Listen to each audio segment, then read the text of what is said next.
를 여러분들에게 좀 소개하고자 합니다. 아무에게나 부활이 있는 것이 아닙니다. 아무에게나 영광이 있는 것이 아닙니다.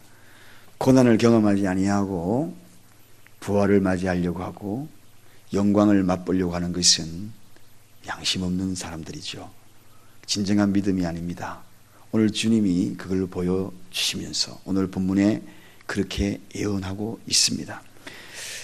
그래서 오늘 이 본문에 보면 주님이 이 부활에 관한 예언을 하기 전에 고난에 대한 이야기를 먼저 쭉 나열하고 마지막에 부활은 아주 짧게 그렇게 소개하는 거죠. 그래서 그 영광을 보기 위해서는 이런 고난의 과정들이 쭉 있다는 겁니다. 희생이 있다는 것입니다. 그래서 여러분, 우리가 당하는 희생이나 또 이런 고난이나 역경이나 그런 것들은 지극히 우리에게 당연한 것이다. 나에게는 부활의 영광이 있다. 그래서 지극히 당연한 것을 당하면서 우리가 여기에서 멈출 수 없고 또 뒤돌아설 수 없고 좌절할 수 없고 어쩌면은 오히려 앞장서야, 고난이 오히려 앞장서야, 저 뒤에 부활의 영광이 있기 때문에. 남미 정글 속에 사는 피란나라는 물고기가 있다고 합니다. 이 물고기는 약간 납작하게 생긴 물고기인데 떼를 지어서 다닌다고 합니다.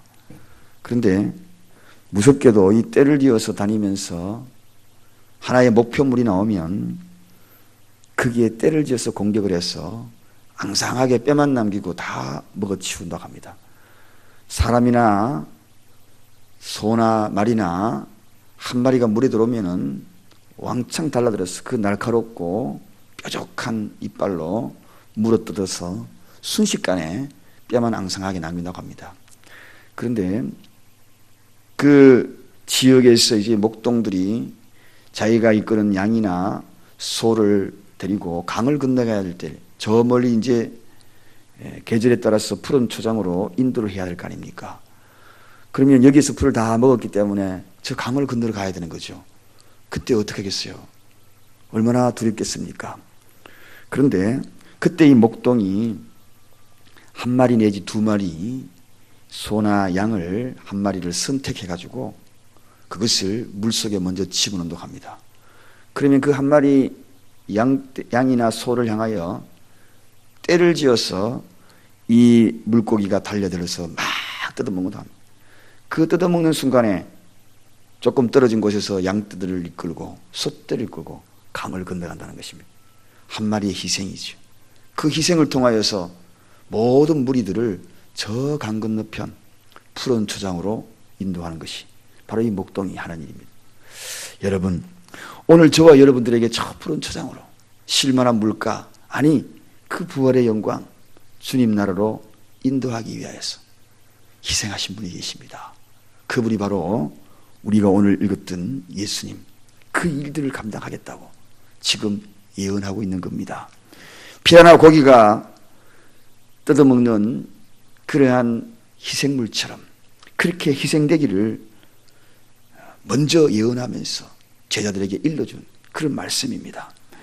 희생의 양은 순식간에 앙상한 그런 뼈가 남지만 주님은 온 물과 피를 다 쏟으면서 십자가의 고난을 당할 것을 그렇게 이야기하고 있다는 것입니다.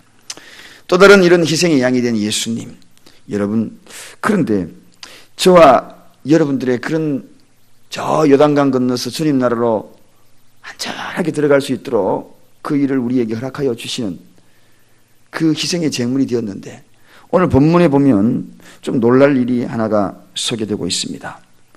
이렇게 희생이 되고 죽음과 고난이 기다리고 있는데 오늘 본문에 뭐라고 이야기합니까? 예루살렘으로 올라가는 길에 예수께서 제자들 앞에 서서 갔다. 그렇게 앞에 서서 갔다. 앞서갔다.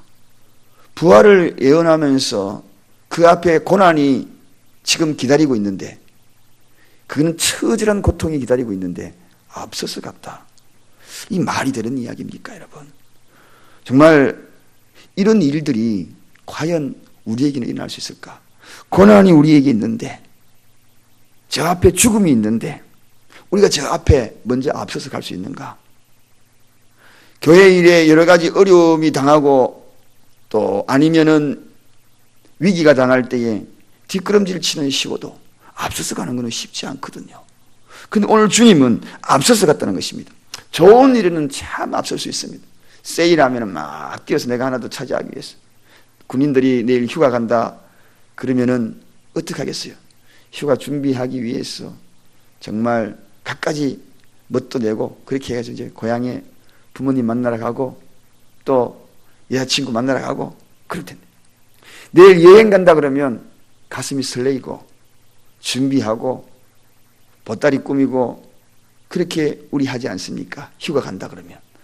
그런데 오늘 예수님이 제일 먼저 우리가 생각할 수 없는 이 엄청난 일들을 경험하는데 오늘 뭐가 이렇게 좋아서 앞서서 갈 수 있을까? 하다못해 수술을 받는다 그러면은 걱정이 돼서 발걸음도 늦어지고요.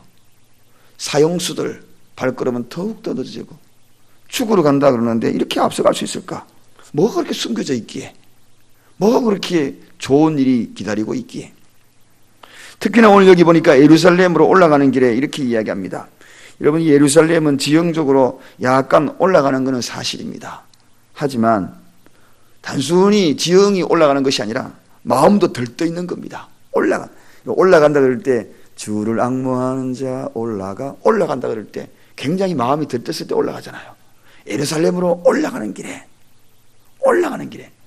여리고로 내려가는 길에, 강도 만나러 갈 때는 내려간다. 그러나 지금 예수님의 이 마가의 이 표현은, 마가가 기록하면서 예루살렘으로 올라간다는 표현은 지역만 올라가는 것이 아니라 예수님의 마음을 그대로 표현해요. 앞서서 가고 올라간다. 고난을 앞서서 가고 올라간다. 그 고난 그 자체를 그렇게 인정한다는 것은 뭔가 숨겨진 일이 있지 않을까요? 이러한 마음의 표현을 가지고 있는 겁니다. 아주 힘든 길도 이렇게 올라간다라고 표현합니다. 사랑하는 여러분, 우리 믿음의 사람도 아주 힘든 길도, 고난도 눈물도 아픔도 우리가 이렇게 한번 생각해 보면 어떨까요? 마가가 표현한 것처럼 올라간다. 오늘도 올라간다. 내려간다 그러면 너무 비참해요. 인생이 저 수렁으로 빠진다 그러면 너무 괴로워요. 그러나 우리 믿음의 사람들은 하루하루 올라가는 사람인 줄 믿습니다. 고난도 올라가는 인생인 줄로 믿습니다. 왜? 부활이 있으니까. 주님이 올라가잖아요. 우리가 그 뒤를 따라간다 그러면 올라가는 인생이 아니겠습니까? 그렇지 않아요. 고난도 올라가는 예수님, 앞서가는 예수님. 당시에 예수님은 정말 인기 절정, 요즘 아이돌 저리 가랍니다. 줄줄 따라다니는 사람들이 수만 명이 그 뒤를 줄줄 따라다닙니다. 그런데 그렇게 인기 절정 있었던 그런 예수님이 이 고난에 대해서 이야기할 때에 참 시리에 빠지지 않을까요, 여러분? 대기업 총수가 얼마 전에 형량을 5년이다. 그러니까 머리를 뚫으며 슬픈 기색, 그런 영상들이 잡히고 본인도 굉장히 실망했다. 그렇게 5년에 그러한 것을 실망했다. 모든 것을 가지고 모든 것을 누릴 수 있었던 그분도 역시 실망했다. 머리를 떨구잖아요. 발걸음이 무거울 거예요. 그런데 오늘 예수님은 죽음이에요. 죽음. 그런데 올라가고 앞서서 가고. 여러분, 우리의 인생도 좀 이랬으면 좋겠어요. 부활이 있다는, 정말 부활의 소망을 가진다면 이 두 가지를 꼭 생각했으면 좋겠어요. 나는 내 인생이 내려가는 인생이 아니야. 올라가는 인생이야. 뒤처지는 인생이 아니야. 앞서가는 인생이야. 적어도 우리의 삶 속에 이런 기준이 딱 있으면 오늘 하루 발걸음 어떤 발걸음으로 걸어갈까요? 저기 일터로 갈 때 무겁지요. 그럴 수 있습니다. 지난 주일날 제가 그런 설교를 했지요. 그러니까 어떤 분이 공감대가 형성이 되셨는지 걸을 수 있습니다. 그러니까 갑자기 손수건을 꺼내면 막 우시더라고. 맞아요. 걸을 수 있어요. 울 수도 있어요. 아플 수도 있고, 인생의 사막길을 걸을 수도 있고, 뒤처질 수도 있고, 신앙의 슬럼프에 빠질 때도 있어요. 안 빠지면 그 인간이 아니죠. 그저 때로는 교회를 떠나고 싶은 마음도 있어요. 내려놓고 싶은 마음도 있어요. 저도 그런 마음을 가졌다 그랬었잖아요. 그런데 계속 거기에 머물 수 없는 이유가 있다. 우리에게는 계속 그 자리에 사막길을 계속 걷지 않아야 될 이유가 있다. 다시 힘을 내가지고 모래밭을 나와야 될 이유가 있고, 그리고 다시 멈추지 말아야 될 이유가 있고, 벗어나야 될 이유가 있다. 우리에게는 부활에 대한 예언을 하잖아요. 주님이 지금 부활에 대한 예언을 하잖아요. 다른 이야기 하려는 것이 아닙니다. 부활에 대한 이야기를 하고 있지 않습니까? 십자가의 고난만으로 오늘 이야기가 끝이 나는 것이 아니지 않습니까? 부활에 대한 이야기가 마지막 한 줄 쫙 쏘게 되고 있지 않습니까? 그게 우리의 소망이거든요. 사랑하는 여러분, 오늘 눈에 띄는 것, 아무리 힘들고 어려운 일 생기면 사람들은 뒤로 빠지지만 우리 믿는 사람은 오히려 앞질러가는 사람. 파도가 밀려오면 그 파도를 보고 세상 사람들은 두려워하지만 우리는 어떻게 저 파도를 탈까? 어떻게 저 파도 위를 탈면서 쫙 윈드서프처럼 파도를 즐기는 사람이 될까? 저 파도로 인하여서 오히려 내 인생이 더 빨리 가지 않을까? 그런 차원에서 바라볼 수 있는 자가 부활에 관한 예언을 이해할 수 있어요. 이해할 수 있고, 인생을 이해할 수 있고, 고난을 이해할 수 있고, 고난을 가슴으로 안으면서도 앞장서시는 주님, 당당히 그 길들을 걸어가시는 주님. 저는 오늘 이 주님의 모습을 보면서 한마디로 이야기하면 저와 여러분들이 인생을 살아갈 때 지칠 때마다, 힘들 때마다 꼭 두 가지를 생각하자. 꼭 두 가지. 고난이 있을 때 오히려 바람을 가르면서 앞지른다. 앞지른다. 오히려 이거는 올라가는 길이다. 저 높은 곳을 향하여. 저 높은 곳을 가는 자들 아닙니까? 저와 여러분이 누굽니까? 음부로 빠지는 자들입니까? 아닙니다. 저 높은 곳을 향하여 가는 자들. 높은 곳을 향하여 가는 자들. 둥지는 높은 곳에 지을 때 안전하잖아요. 둥지는 높은 곳에 지어야지 안전한 거죠. 낮은 곳에 지으면 고양이들 공격받는다라고 제가 언젠가는 말씀을 드렸죠. 높은 곳에 짓는 거예요. 우리가 높은 곳에 집을 짓는 자들이기 때문에 세상에 마귀의 공격에 당할 그런 자들이 아닙니다. 저 높은 곳으로 향하는 자들입니다. 그렇습니다. 오늘 주님이 말씀하시면서 이 길이 바로 고난을 견딜 수 있는, 그리고 어떤 환경을 이길 수 있는 힘이다.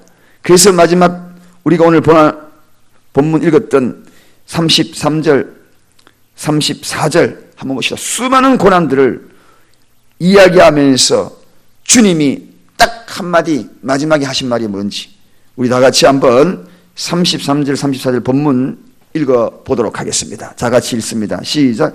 보라, 우리가 예루살렘에 올라가노니 인자가 대제사장들과 서기관들에게 넘기우매 저희가 죽이기로 결단하고 이방인들에게 넘겨주겠고 그들은 능욕하며 침뱉으며 채찍질하고 죽일 것이니 저는 3일 만에 살아나리라.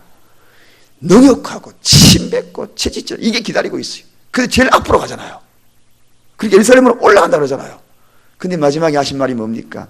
이 한 줄로서 끝나는 겁니다. 우리의 인생은 많은 것으로 설명할 필요가 없는 것입니다. 저는 3일 만에 살아나리라. 딱 한번, 아무리 그래봐라, 능욕해봐라, 침뱉어봐라, 내 인생을 채찍질해봐라, 죽여봐라. 그러나 나는 부활하리라. 할렐루야. 오늘 우리가 이 말씀 가지고 나가십시다. 이게 저와 여러분을 살리는 말씀, 내 인생을 살리는 말씀. 어떤 일이 있어도 좌절하지 않아야 될 이유가 분명. 그래서 기독교는 부활신앙 하나만 있으면, 이 부활신앙 하나만 있으면 세상에 이기지 못할 일 아무도 없고 극복하지 못할 일 아무도 없고 오히려 앞서가 막 달려가. 그리고 오히려 올라가. 오늘 이러한 인생과 이러한 삶이 저와 여러분에게도 쫙 펼쳐지고 조금 눈물 나도 어려워도 이겨내시기를 주님의 이름으로 축원드립니다. 기도하겠습니다.